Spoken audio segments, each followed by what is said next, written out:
This is Drake Maye, number one. A reminder, and I bring this up to tell you, we're looking at year three. He's coming off of a runner-up MVP campaign. What does success look like? What do we want to see from Drake Maye this summer? This is the big overarching question. But underneath that is a reminder. And this is to say Drake Maye in his starry 2-year NFL career has never shown out in a training camp, never dominated summer practices. And you could go, okay, well, I think there are two very obvious reasons for that. Number one, he was a rookie surrounded by some of the worst talent in the league. Well, in that rookie season, I'll remind you, he only got first team reps in the last week in those last practices and then started to push Jacoby Brissett, who obviously he pushed out of a starting job 5 weeks into the season, and the rest is history. But even when you go back to last year, this was the lead paragraph of my story from the last training camp practice. And this is for the folks especially who don't love the completion percentage. So you're going to get that here in a second. This is eye test. This is context. This is what it looked like when you had Patriots starting offense versus Patriots starting defense on the last practice of the summer. Quote, Drake Maye went 16 of 25 amid a flood of pressure, including 6 would-be sacks. He finished by firing 4 completions over an end-of-game drive that started with 1:30 on the clock and ended with a made field goal. Real progress after several recent practices featured scoreless 2-minute drills and or turnovers. So, the Patriots ended on a high note with Maye completing 60% of his passes and leading to a field goal. And a field goal at the end of a 2-minute drill, which is what this was at the end of this practice. It's a good thing. No one should miss that. This is a good thing. But what it was is a high note because they had been so low with scoreless 2-minute drills and turnovers in the lead up to this. And this is not to say that mattered a whole lot, which again is to remind folks, when you zoom out, and here's some more stats from last summer with Drake Maye, or Drake Maye, as I often referred to him during that time. He completed 62% of his passes, had a sack percentage of 15.8%, which is 50% more than the worst quarterback in the league, Geno Smith, who was at 10.89% last year. So Drake Maye's taking sacks in 16% of would-be sacks of his snaps last year in training camp, and then goes on to have an MVP campaign. If you're someone who hates the training camp stats, you are probably tuning out the next minute or two. What I would say is that's not evidence alone that they don't matter or aren't predictive, because the sack part obviously was. Sacks were his number one issue, I would say, last year. Even if you want to filter out, the 0-yard sacks, where he ducks out of bounds and he's a yard behind the sticks, fine. It's still an above average sack percentage, and we saw that in camp. The completion percentage, obviously not. The man had the most accurate season we've had in the modern era by expected completion percentage, close to actual completion percentage. We didn't see that during the summer. The reason I bring this up is because when we go into this year's training camp, and it's year 3, and Drake Maye's got year 2 in the Josh McDaniels system, and everything's at his disposal, and he's been to the playoffs, and he knows everything he should now. What should success look like? Because as we've seen, a higher completion percentage is not predictive or indicative of what will happen next when the bullets actually start to fly and they play real football. So what do you want to see from Drake Maye? What do I want to see from Drake Maye? We got 4 points on this. Because if he has similar stats, I'm not going to freak out, neither should you. It's not because they don't matter, but we're trying to pick out the stats that do matter. So number 1, this is non-stat oriented. His connection with A.J. Brown. If Drake Maye and A.J. Brown look like they have been playing together for 2 to 3 years already, I will wash my hands and call this a successful summer for Drake Maye, so long as he's standing on 2 feet, because of the investment they've made in A.J. Brown. The fact that he is their best weapon, and as their best weapon, if he's commanding that type of gravity, it will open up opportunities for everybody else. But that's only if they can make good on the threat that is A.J. Brown, meaning Maye and A.J., by connecting over and over again. So if Pop Douglas is, again, the best receiver on the field this summer, that's bad news. But I think it will be A.J. Brown. This, to me, is the number 1 barometer of success for Drake Maye. When we look at him this summer, how do those two look? We'll have the stats and the targets versus the completions, and I'll tell you how many checkdowns versus, real downfield throws that he makes. But this is what I'm looking for, number 1. Number 2, how often is he checking to plays at the line of scrimmage? And more specifically in 2-minute, right? Because you get into training camp, the objective is not always, like it is on Sunday, to outsmart and outwit and outflank the defense. Sometimes it's just to run the effing plays. And sometimes the coaches will do this deliberately into bad looks to see how a running back works into space or is willing to take the little that's given to him right between the tackles. Are you going to just take that? Are you going to try to make it worse by bouncing outside? Like, this is not the same context you'll have in a real game. And it's not even the same context sometimes period to period. But when they're in 2 minute, when we talk about, oh, he's year 2 in Josh McDaniel's system, I don't want to just pretend that all the gesticulating is the same, right? These could be fake audibles or signals. Otherwise, we'll get this big gesticulation meter and just tell you how often Drake Maye flapped his arms. That's not what I'm talking about.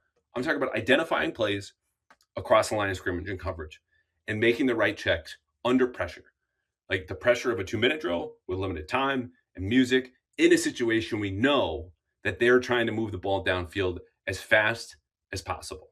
How often does he do that? How often is he successful when he does that? That to me is number 2 in this list. Number 3, I'd be fine with some more interceptions, so long as it's in the name of experimenting, because we can talk about year 3 for Drake Maye in terms of more command of the system, and he knows the opponents and the rhythms and the routines of everything that goes into being an NFL quarterback now. But we should also understand that this is still a 23-year-old guy defining his own limitations. And before you can define them, you have to discover what they are. So he's getting bigger still, stronger, faster. He's getting quicker mentally. If he wants to find out whether he can make the cross-field sidearm throw well on the move, let him do it in training camp. So long as he's being more daring there to experiment, I'm good. But what I don't want to see, I don't think you should either, is a check down Charlie who's just trying to fatten up with the completion percentage. And that's not in Maye's football DNA, but it is something that we see sometimes, particularly from backup quarterbacks, trying to just cling to a job, being like, look at me, didn't make the mistake today. Practice is for mistakes, and especially early in camp. So if he's doing things that you go, what the hell was that? I'm good. So long as I can kind of understand the process and it's not hurried or under pressure, I want to see him push his limits to find out where they actually end, because that's the only way he's going to discover what they are and then be able to define them going into real games. And the last one, this is boring, fewer sacks. Like, yes, ideally, I had him down for 43 would-be sacks last summer. You could say I was harsh. These are like the hardest things to judge, even as, me and Giardi and Doug and Phil Perry and Reese are like, yeah, did so-and-so get there? Like, coaches, having talked to them, will rewatch the film of practice, and you'll always have the defender, right, being like, oh, I got there, would have been a sack. And there's debate among coaches, players and coaches and players as to what constituted a sack in practice. We don't get the film. We don't get the tape. So when you get different numbers from me sometimes, or Mark Daniels or whomever, like, that's why. It's kind of eye of the beholder. But the point is, the clear-cut stuff where he just held onto the ball too long or didn't get rid of it fast enough, knowing, I don't know, pick an offensive lineman, got beat, let's just see those come down. Because, again, you don't have to take this from me. We're going to get to this from a Super Bowl winning head coach in second. His only real big issue last year was the sacks. And we'll end with this. Obviously, again, sometimes the camp stats mislead. Sometimes even the camp long development mislead, right? If you went back and read more of my work from the end of training camp in a segment that is just like the hits Callahan had last year, I think you might see Trayvon Henderson as like offensive MVP. That's how good he was. I thought he was the best offensive player in camp. And it wasn't just, the guy that kick return touchdown in the preseason. It wasn't that he was catching passes downfield. He was getting more dangerous as it went. And you even heard this, if you remember, on the second preseason broadcast where Devin McCourty saying, hey, we chatted with Brian Flores, the Vikings DC, the other day. He said Henderson was a problem. Like, that dude was good. And he was. He scored against the Vikings in those joint practices. Anyway, clearly, Trayvon Henderson was not their best offensive player last year. He wasn't even in the top 3, probably not top 5, if we're being honest. In last summer, you also had a series of installments in these training camp recaps called Keon White Kicks Will Campbell's Ass. Keon White was out of a job in New England within 2 months and then literally physically out of New England less than 3 months later. Will Campbell, meanwhile, exceeded expectations for most of the regular season. Now, other times you do get things to come. K'Lavon Chaisson, I only recently stopped mentioning his name on podcasts like 2 weeks ago. Because I was telling you all last spring and summer, look for this guy. I think this is a good buy low bet by them. He's going to show out, leads the team in pressures, sacks. You all know what happened. Kyle Duggar, tumbling down the depth chart. That was a real danger. That was not guy coming off an injury, not a scheme fit. It was both. It was bad. Then he fell off the roster. So this is to say, some of it is noise, some of it is signal when it comes to training camp, but the biggest noise and the biggest signals that we will have are coming from the same place, and it's Drake Maye. So I'm not going to be as worried about the completion percentage. I am looking at sacks. I am looking at the A.J. Brown targets, and I think you should be too. And if you do get to camp, and I'll tell you when to go for the best practices later in this episode, look for the 2-minute. How much is he changing plays? What happens next after he changes plays? And if he throws a pick, but it was close, you could see the why, that's okay. The simplest way I can put this is to say, I want you to support the people that support us. And it's easy, especially when I play Prize Picks, which you know. And I can tell you, it's even easier for you to download the Prize Picks app and make picks before I finish this ad read, because you actually can do that. And I'll tell you on the front end, if you download the app today and use code CLNS, you will get $50 instantly in lineups when you play your first $5. I'll tell you more at the end. But first, Prize Picks, this is every sport. Is every player. You pick the player, you pick the stats.